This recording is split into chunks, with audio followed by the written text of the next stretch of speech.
Vadodara international મેરેથોનના ભાગરૂપે વડોદરાના કીર્તિ સ્તંભ ખાતેથી સાડી ગૌરવ રન નીકળી, જેમાં વડોદરા શહેરના 4000થી વધુ મહિલાઓએ ભાગ લીધો।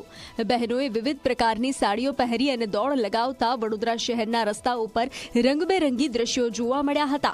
આ રનમાં જોડાયેલી તમામ મહિલાઓએ પોતાની ફિટનેસ માટેની પ્રતિજ્ઞા પણ લીધી હતી। દિવ્યાંગ, સિનિયર સિટીઝન મહિલાઓએ પણ ભાગ લીધો હતો। આ ગૌરવ રન થકી ભારતીય પરંપરા, મહિલા સશક્તિકરણ અને ફિટનેસનો સંદેશો વિશ્વ સમક્ષ પહોંચાડવાનો પ્રયાસ કરવામાં આવ્યો હતો। બહુ જ અલગ જ અનુભવ છે।